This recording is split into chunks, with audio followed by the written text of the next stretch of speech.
Alas 3 ng umaga. Habang karamihan ay mahimbing pantulog, ako'y gising na at naghahanda. May isang destinasyon na naghihintay sa atin ngayong araw. Isang lugar na kapag narinig mo, agad mong may isip ang init ng araw, ang simoy ng hangin at ang alon na humahalik sa buhangin. Sa Japan, tuwing summer vacation, hindi mawawala sa listahan ng mga tao ang pagtungo sa mga tanyag na beach resort. Ito ang kanlungan mula sa init ng syudad at mga sandali ng pagtakas para sa pamilya, mga magkakaibigan at maging mga dayuhan. At ngayon, tayo mismo ang sasaksi. Hindi lang sa ganda ng tanawin kundi sa karanasang hatid ng dagat. Handa ka na ba? Dahil ngayong araw, haharapin natin ang isang panibagong summer adventure. So guys, nandito na kami sa labas. So nandito na aming mga gamit, aming mga amitags. So hintayin na lang namin si Don Miguel. Usapan namin 4:30 sundo, ano, 4:30 na. 4:49 pala. So hintayin na lang namin dito, baka marami pang ginagawa sa kuya. So pupunta tayo mamaya sa Oy! Pokoy!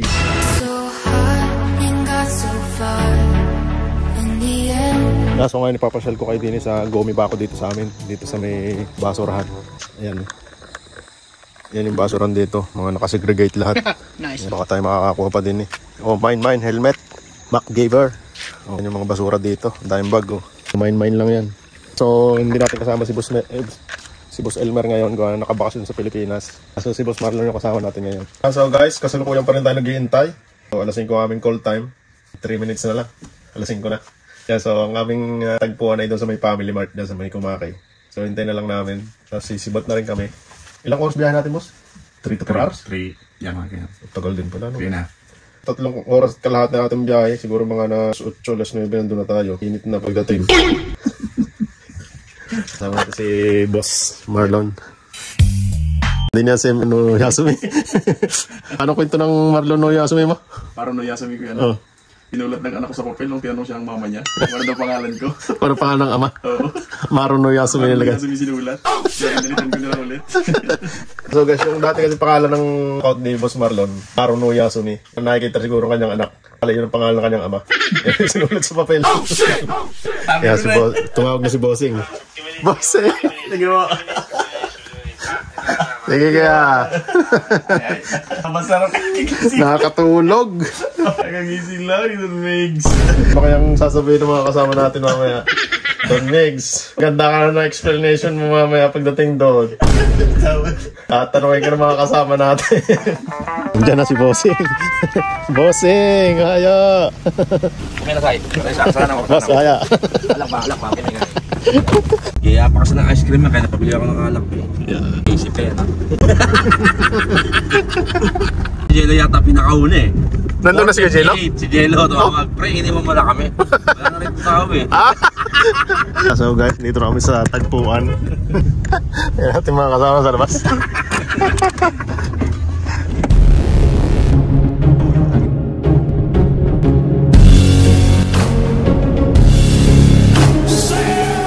So guys, stop over kami. Hihi muna. Sasabog ng pantog ni Boss Marlon eh. Bagyan na makalakad yan. Pabili na lakad eh. Nagpipigil ako eh. Ha? Nagpipigil din ako eh. Hindi mo okay? Hindi mo baka talo ka sa.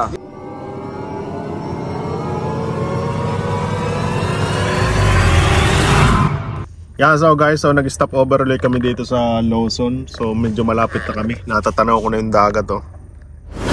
Karugtong na yan. Bali 5 kuruma kami. Pasado alas 8 ng umaga kami nakarating ng Pokoy. Kasama ang palad, ang una nating pupuntahan na resort ay alas 9 pa pala magbubukas o magpapapasok sa loob. Kaya tumambay muna kami sa convenience store para magpalipas ng oras. At pagsapit nga ng alas 9, ito na nga, papasok na kami sa Nagayhama Beach Resort. Sa may entrance pa lang, kailangan na magbayad ng parking fee bago tuluyang papasukin. Ngunit isang malungkot na balita ang sa amin lahat ay nagpadismaya. Bawal na rin mag-barbecue. Paano na to? Halos lahat ng dala namin pagkain ay pang-ihaw. No choice tayo kundi humanap ng ibang resort na pwedeng mag-barbecue. Mabuti na lang meron pang katabing resort. Ito ay ang Wakasawada Beach Resort. Halos all goods na. Nakapag-parking na kami at naibaba na ang ibang gamit. Subalit biglang sinabi ng parking girl na bawal din daw mag-ihaw dito sa Wakasawada. Mukhang inaalat talaga kami As option na namin ay ang pag-check-in muna sa hotel na tutuluyan namin. Kasi pwede daw mag-ihaw doon. Kaya hindi na kami nagsayang ng oras. Sumibat na agad kami para hanapin yung hotel. At nung makausap nga ni Don Miguel, ang may-ari ng tutuluyan namin ng hotel, ay meron siyang nirecommend na lugar na pwede kami mag-barbecue. At malapit mismo sa dagat. Kaya hindi na kami nagsayang pa ng oras. Nag-prepare na agad kami ng pag-iihaw. Meron kaming marinated na lempo at malalaking hiwa ng tosino.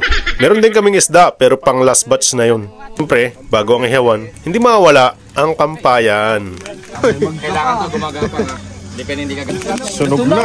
Japan yun. Kay Hermes lang pa. May mga pangalan na pala yan Woy! Luto na. Atikiman. Luto na ba ito? Luto na. Ano? First bite?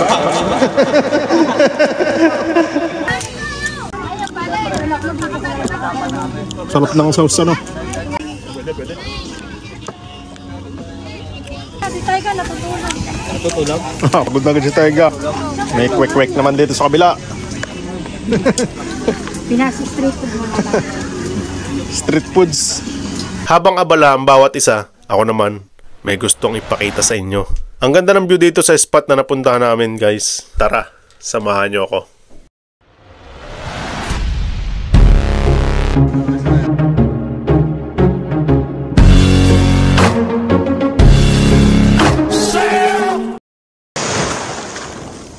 Yeah, so guys, nandito kami ngayon sa Wakasawada, Kasawada Beach. Ang ganda ng view, guys. Imagine, white sand, tapos mga bundok sa paligid, at may mga isla pa sa laot. Linis ng tubig, at ang preskong hangin. Papahinga ka talaga ng malalim. May nagpipishing pa, at may mga divers din. Tapos may maninisid pa. At dahil sobrang ganda, hindi ko na napigilan. Talon agad ako. Ang sarap maligo, ang lamig ng tubig, kaso malat nga lang. Sobrang enjoy lalo na mga bata. Hindi masukat ang kasiyahan nila habang naliligo. Kaya kung gusto nyo ng sulit na experience, ito na yun.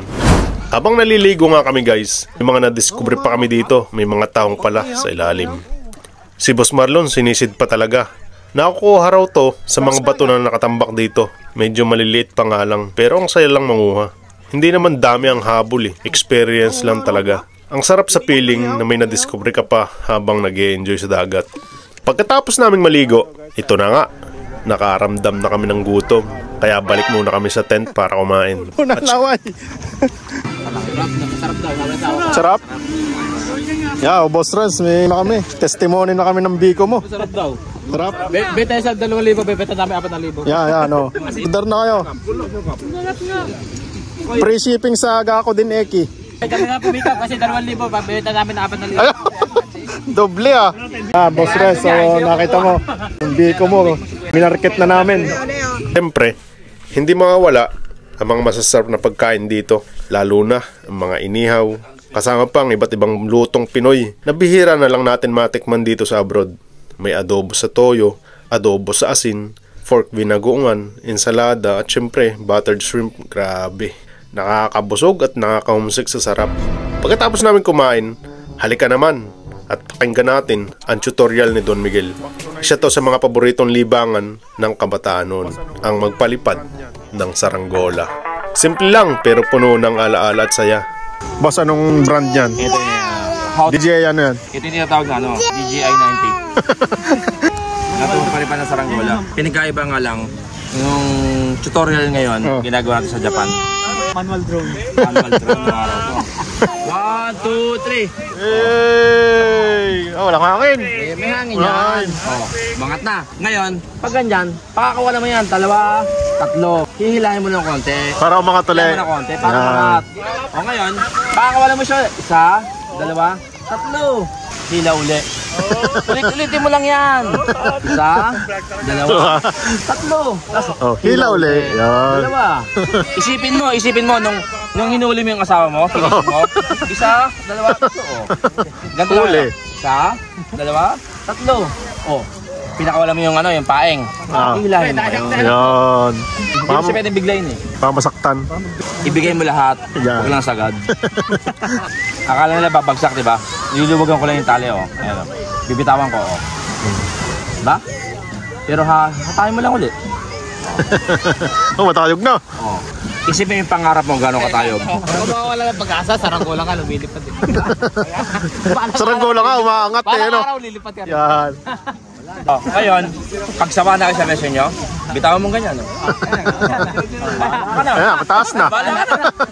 Bahala ka sa buhay mo. Bahala ka, tukay ka na uwi. Pag siya bumagsak, lalapit sa'yo yan. Ganyan kataas ang tayo. Nalipad mo. Yun. Ngayon, nabibiting ka? Dagdagan mo yung pangarap mo. Dagdagan mo yung tali. Pag nasa taas ka na, nakita mo yung mga wak. Dudumugin ka niya, sabi penge. Yan mga kamag-anak. Yan guys, panoorin natin na mag-exhibition daw si Jello. Mamalam ka na. Huli na, exhibition mo na yan. Oh.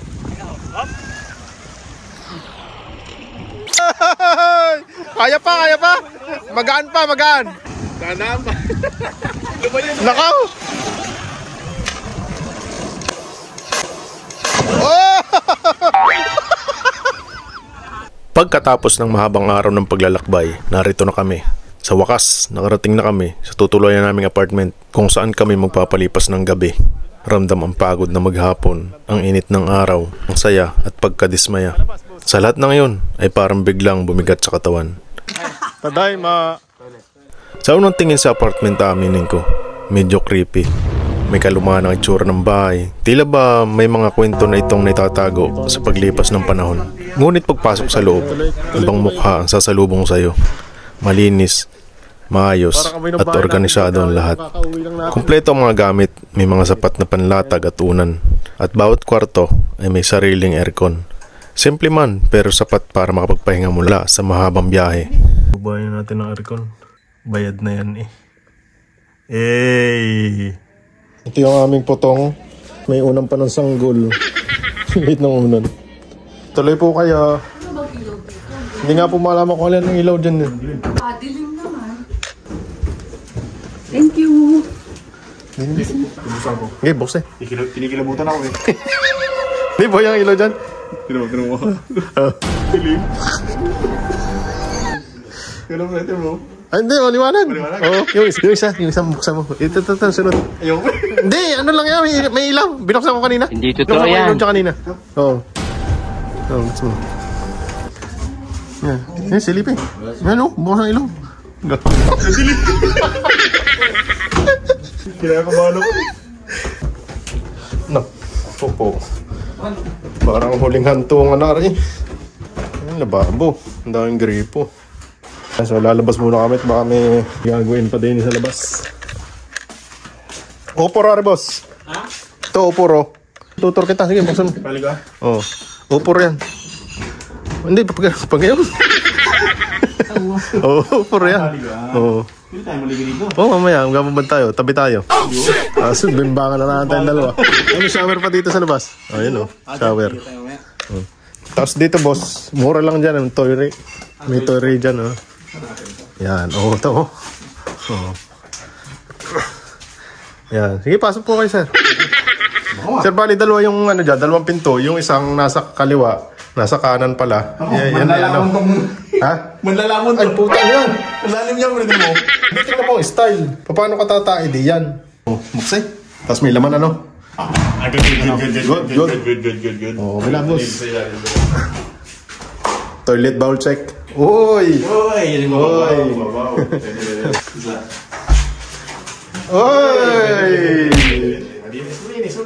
Malinis. Tapos meron pa tayo naman dito. Palikuran. Yung sinasabi palikuran. Kore! Dami pa dito. Ay, pwede. Kasi yung ganito sa Ryokan, common area to eh. Oo, pwede. Tangin na long table, video ko tsaka babae. Kulang na lang babae, no? Shimay na lang kulang ba? Tutor ko kayo sa bahay ko. Sige. Saan mo yung mansion mo? Dito po, bali po ito po yung aming oporo. Yan. Yan, bubuksan niyo po. Para makita niyo yung ano, itsura. Ano po, pa-slide. Yan. Yan. Mamaya magpupuro. Dito po ang tuloy ma'am. Yan. Tuloy po kayo dito. Opo. Hindi mo naman sinabi. Mansyong nga daw Oh. eh. Ay, Ito isa po. lang din. Yan. Marami po yan.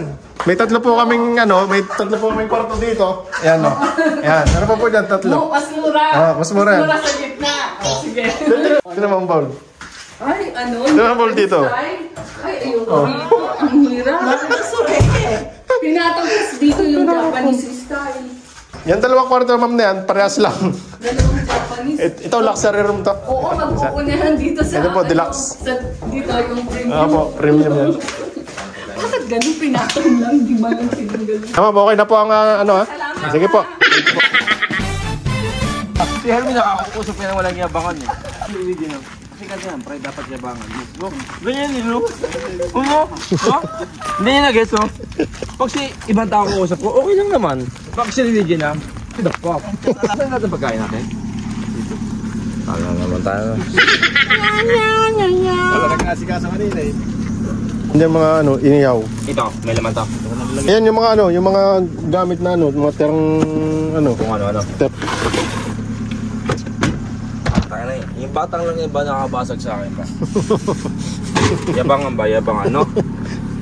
Tapos yung lamesa. Nilipat namin to doon sa bahay.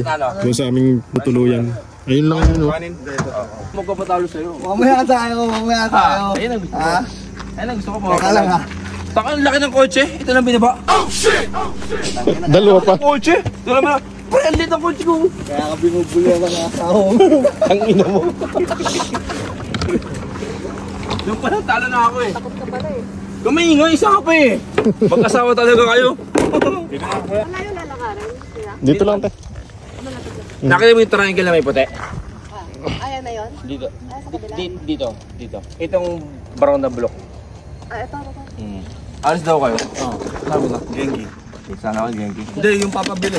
Tatawagan kita. Pag Wala kami kailangan. meron si ate. Ano sabi? Daw ib. Oo. Hindi, nakainig ba? Binigyan ko ng battery. Hindi niya kaya sakit ang ulo ko. Kaya isang box to eh. Boto na. Yes sir. Boto ron. Balang, baba kayo kung hindi na. Baba kami mo. Balang, baba kayo hindi na. Taas kayo? Tas. Tabi kayo, syempre. Yan, so guys, kami muna. Abanlaw muna. Sunog ang mukhang inaalagaan ni Becky Bello. Yan, so guys, ito yung nakuha naming room. Naka-premium kami guys. Tapos yan, ito lang yung ligoan namin. Yan lang sa labas. Mas kumusta ang tubig? Mainit pre. Mainit? Hindi, ganyan talaga pagka yung naka-member ka ng premium dito. Naka-hot shower ang tawag dyan, boss. Hot shower made in Korea. Japan. Turuloy natin si nanay. Tuturo natin maglalaba daw. Nanay, meron po tayo dito ng dalawang washing. Electric ba to? Ay, yung automatic yung matutuloy na paglabasin. Doon ko lang. Hindi, wash nyo lang po. Sampay na lang dito sa labas. Pwede ba dito? Opo. Sige, provided po namin yan. Sige, salamat ha. Sige po yan. Yan, tawag na lang po kayo pag may kailangan pa. Sige po. Kailangan po. Chops po. Tawagan nyo lang po. Chops. Good evening. Yan, so pababa kami. Yan, nakita niyo naman ng hagdan. Pababa kami dinner muna sa open buffet. Yan, so guys, open buffet tayo ngayon. Dahil tayo ay naka-Prime membership. Dito tayo sa buffet area. Kain na tayo guys. Si Bossing oh. Hulas na. Ako naiiwasan ulit yun. Uy! Guys, kain. Parang kami nasa pistahan lang yun. At dito na muna natin tatapusin ang ating kwento para sa araw na ito. Ang day one ng aming summer adventure ay puno ng pagod, sorpresa, at mga karanasan hindi malilimutan. Ngunit hindi dito nagtatapos ang ating paglalakbay. Dahil bukas, panibagong yugtunan naman ang naghihintay. Kaya sana, magkita rin tayo muli sa day 2 ng ating summer adventure. Hanggang sa muli mga chaps. Paalam! Sino ho kasama nyo, Manong? Kasama nyo ang pamilya nyo? Pamilya ko nasa Pilipinas. Kalungkot naman yun. Huwag ka tatalon! Wag, boss. Ano pangalan ko, kuya? Mr. Popoy. Mga gandang view dito guys. Tingin ka sa kanan. Sa kanan, huwag mo lang tututukan.